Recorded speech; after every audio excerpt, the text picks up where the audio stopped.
Oke, selamat datang kembali dengan di channel saya Ika Sapu Cerita dan Kosasi punya cerita. Oke, di channel saya banyak yang inbox menanyakan berapa sih gaji karyawan PT Freeport Indonesia, apa saja sih syarat-syaratnya untuk bisa bekerja di sini.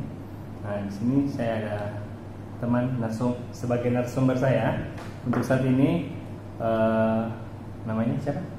Oh, saya Ronald Mofu. Nah, Ronald Mofu. Beliau ini berasal dari Biak ya? Iya. Oke, Biak. Beliau ini sudah berapa lama kira-kira bekerja di PT Freeport? Saya bekerja di Freeport tahun 2009. 2009 saya masih magang di Demangkawi. Oh. Apprentice. Jadi beliau ini magang di apprentice. Apprentice itu seperti sekolah, di mana perusahaan Freeport sendiri menyediakan sekolah buat 7 suku dan suku pesisir ya, pesisir Papua. Jadi PT Freeport menyediakan sekolah ini untuk teman-teman yang berasal dari Papua untuk bisa belajar tentang hal-hal tambang.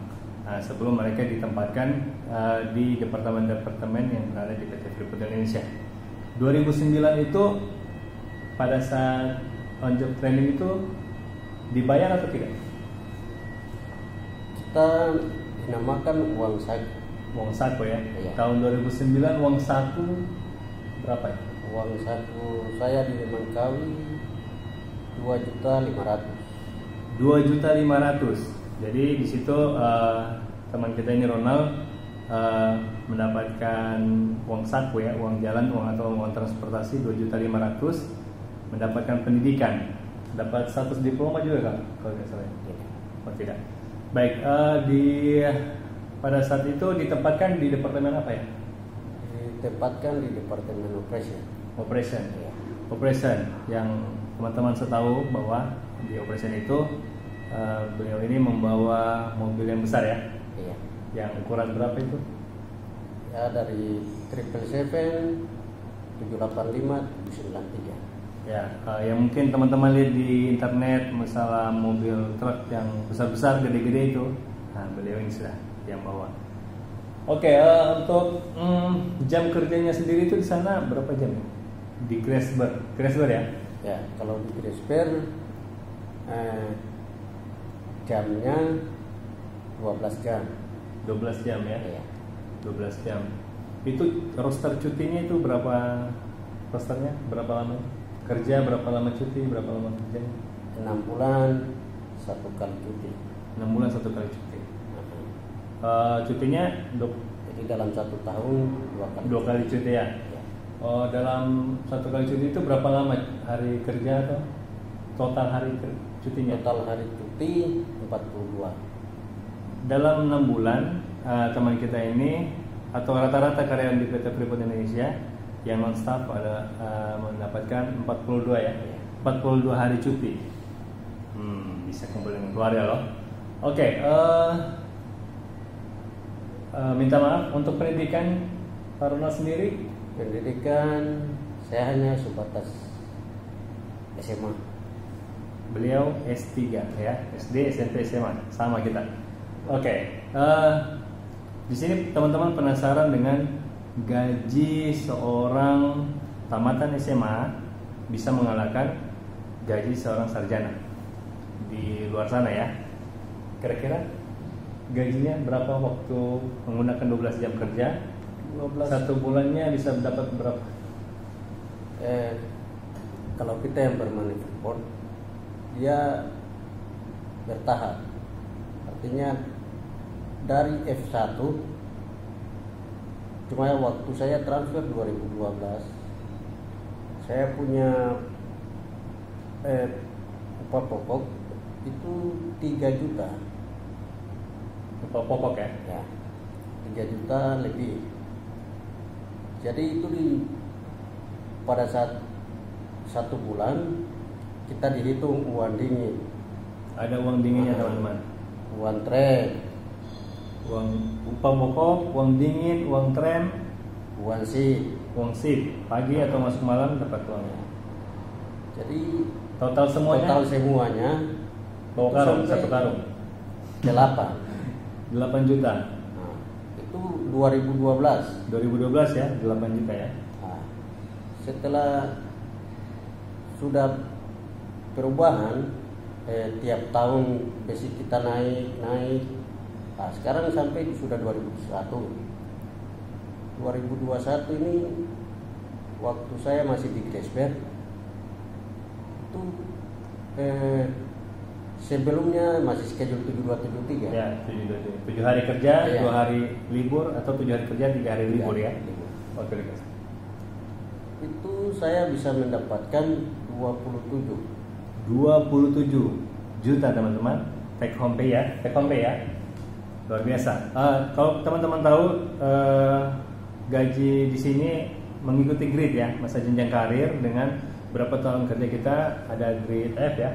Iya. Paling dasar grade F sampai dengan grade A mentok. Nah, teman-teman bisa hitung aja itu berapa. Di sini saya ingin melihatkan bocoran sedikit slip gajinya. Bisa dilihat slip gajinya dulu. Ini Nah, ini salah satu contoh slip gajinya ya. PT Freeport Indonesia ya. Ya. Ngintip-ngintip sedikit ya. dapat. Ya, siapa tahu teman-teman ingin bekerja di sini biar menjadi penyemangat ya. Nah, di sini ada 2 slip. Yang ini untuk slip transport. Padahal transportnya sudah disediakan oleh perusahaan sendiri untuk lokasi kerja. Cuma ini transport ke Timika mungkin ya. Iya kan. Transport ke Timika, luar biasa ya.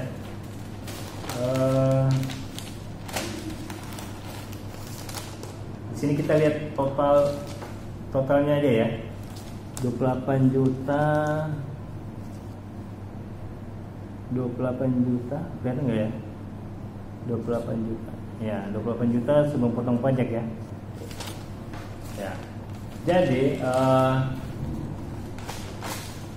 jika apa sih syarat-syarat untuk masuk ke lokasi atau bekerja di area tambang pada saat waktu melamar kerja atau mau masuk ini? Kalau pada saat saya melamar kerja, jadi kan kalau saya kan hanya SMA Ya, SMA.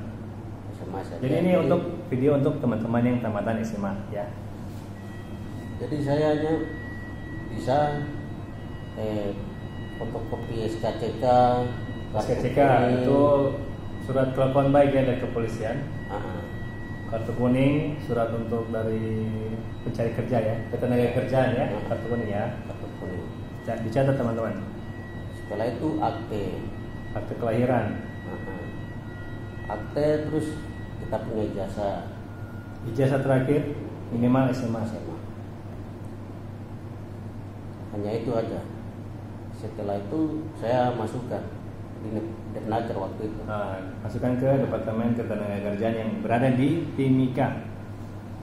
Saya masukkan, setelah itu nama saya dipanggil 2009. Lalu saya masuk di Nemangkawi. Untuk prosesnya sebelum masuk itu melalui medical check up juga ya? Ya, medical check up. Ya, jadi teman-teman pada saat nama teman-teman sudah lolos, teman-teman akan diarahkan ke klinik yang ditunjukkan perusahaan, adalah International SOS.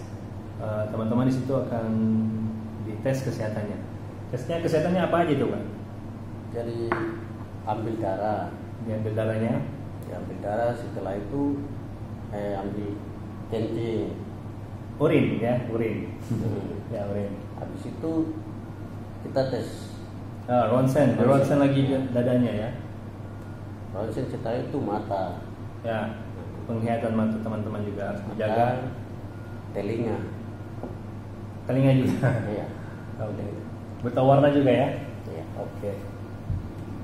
Oke, itu yang apabila teman-teman ingin memasuki daerah site di mana saja, khususnya di PT Freeport Indonesia, teman-teman harus menjaga kesehatan teman-teman ya, betul ya. Nah, mata, dada, ronsen ya, ronsen dada atau paru-paru Di situ mungkin juga tes pernapasan juga ya, kalau tidak salah. Pernapasan juga. Ya, tes pernapasan teman-teman. Pernapasan sama tes penciuman. Tes penciuman. Dikarenakan di dataran tinggi itu oksigennya sangat rendah. Jadi teman-teman diwajibkan untuk berbadan fit agar pada saat bekerja di grassberg atau di dataran tinggi itu bisa beradaptasi dengan baik dengan stamina teman-teman yang cukup. Oke, itu sudah, gaji sudah, teman-teman sudah, cara masuknya sudah. Untuk lowongan kerja sendiri itu apakah banyak untuk teman-teman yang nonton ini, untuk tersedia untuk di tahun 2021 ya, lowongan kerja? Kalau lowongan kerja yang saya tahu di Timikas ini ada kantor SAS. Kantor SAS ya, itu kontraktor ya, subkontraktor ya, kontraktor kantor SAS. Pegela, Otomona. Setelah itu Otomona kan ada berapa jenis juga, Pontil, Epat, dia harus masuk melalui Otomona. Jadi teman-teman apabila ingin masuk kerja di perusahaan PT Freeport Indonesia itu sekarang di tahun 2017 terakhir ya, itu kebanyakan diterima melalui kontraktor. Jadi subkontraktor lagi ada. Jadi jika ingin melamar, nanti saya akan list di deskripsi masalah kontraktor mana saja yang kerjasama dengan PT Freeport Indonesia agar teman-teman bisa bekerja di PT Freeport Indonesia. Oke, terakhir tips buat adik-adik kita yang dari Papua, apalagi tahun ini baru tamat sekolah ya, yang mungkin tidak bisa melanjutkan kuliahnya, bisa mencoba bekerja ini. Tips-tipsnya apa untuk bisa bekerja di sini? Kalau supaya adik-adik atau teman-teman, saudara-saudara yang ingin memang bekerja di sini, saya minta supaya mereka jaga kesehatan. Jaga kesehatan ya, ingatnya jaga kesehatan. Yang pertama kan jaga kesehatan. Setelah itu jangan hanya tinggal di satu tempat saja, tetapi cari pengalaman lagi. Sebelum itu melamar, cari dulu pengalamannya minimal. Di sini rata-rata minimalnya 3 tahun pengalaman kerja minimal, sehingga tidak bosan. Tidak bosan. Terus kalau memang mau cari kerja di perusahaan di sini, artinya Freeport, itu kita harus sabar. Ya, harus sabar ya, minimal 1-2 kalender ya. Bersabar saja. Karena kita di sini kan tidak mungkin langsung kita kasih masuk lamaran langsung kerja. Ya. Banyak berdoa juga ya. Banyak berdoa. Jadi teman-teman sambil menunggu lamaran kita diterima, teman-teman berdoa juga ya. Selama mencari pengalaman berdoa juga, gitu ya. Oke, itu saja. Khusus buat adik-adik yang tamatan Papua, orang Papua, 7 suku dan pesisir sekeliling Papua itu dikhususkan ya, diprioritaskan ya untuk bekerja di PT Freeport Indonesia. Itu adalah hak khusus. Oke. Satu lagi terakhir, jika baru tamat dari SMA, minimal teman-teman mengambil sertifikat BNSP ya, Badan Sertifikasi Profesi. Dilampirkan pada saat lamaran kerja. Telepon masuk. Dilampirkan di lamaran kerja. Itu saya yakin bisa menjadi bahan pertimbangan untuk teman-teman bisa bekerja di sini. Contohnya pengerasan, welder, elektrisi, safety K3, ketinggian, kren, operator underground, auto mekanik ya. Itu teman-teman itu adalah pekerjaan-pekerjaan prioritas tamatan SMA dan bersertifikat, itu pasti diterima. Oke, itu saja. Terima kasih Kak Ronald ini ya. Terima kasih atas waktunya. Terima kasih atas sharing-sharing pengalaman selama kurang lebih berapa tahun? 2009 sampai 2021 itu 13 tahun ya. luar biasa, 13 tahun mengabdi di PT Freeport Indonesia. Sudah punya anak, jadi jangan diganggu. Oke, mungkin ada pertanyaan-pertanyaan lain atau apa yang belum sempat saya tanyakan, bisa teman-teman komen di bawah apa yang teman-teman bertanyakan, nanti saya coba menjawab. Oke, sampai jumpa. Dadah. Bye bye.